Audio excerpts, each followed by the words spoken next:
দিলাম। একটা 28 হলে বুঝতেই পারছো আমার অবস্থা। তো আমি দুপুরেই নেল এক্সটেনশনটা করতাম। তো আমি গেছিলাম বাজারে, যে আমার এটা জেঠুর দোকানে। তো ছেলেটা তখন এখন যেহেতু 1.5 মাস খুব ভিড় ছিল, তো তখন দেখে নিতে পারবো না বলে আমি রাতে যেতে হয়েছে।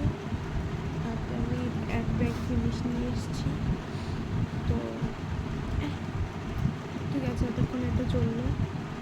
তো এই যে আমার নেলের শেপ এটা, এবং এটা এখন এটার উপর আমি একটু নিউড আর গ্লিটারের মতো কাজ করবো। ঘুমিয়ে পড়েছিলাম তো এরকম চোখ।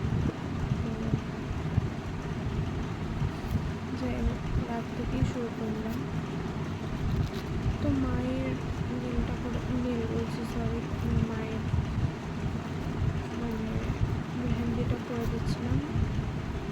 কালকে আবার দিদি আসবে, তার মেহেন্দি করবো। তো যাই হোক, দেখা হবে পরে। এখন টাটা। রান হলো 3:37, আমি আবার ঘুমাতে চেপেছি। আমি প্রফেশনাল যেহেতু নই, আমার এরকম বাজে। আমি এটা থার্ড টাইম না, 4th টাইম মেবি করলাম। এই যে দেখা হবে সকালে। এখন টাটা।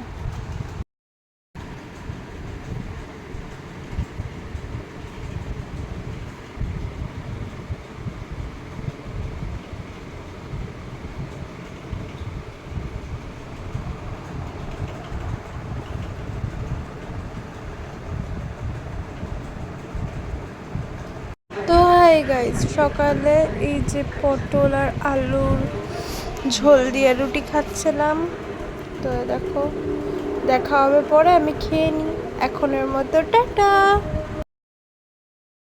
বিয়ে বাড়ি আমি গেছিলাম মেলায়, আইসক্রিম যদিও খেয়ে এসেছি, তারপরেও 2টো আইসক্রিম নিয়ে এসেছি, আর পাপড়ি চাট, নিমকি ওগুলো এনেছি, দেখাবো পরে। এখন টাটা। তো তারপরে এই যে মেলা থেকে এসে জিলাপি খাচ্ছিলাম আর পাপড়ি চাট খাচ্ছিলাম, রাতে পুজো দিয়ে উঠে। দেখাবো পরে।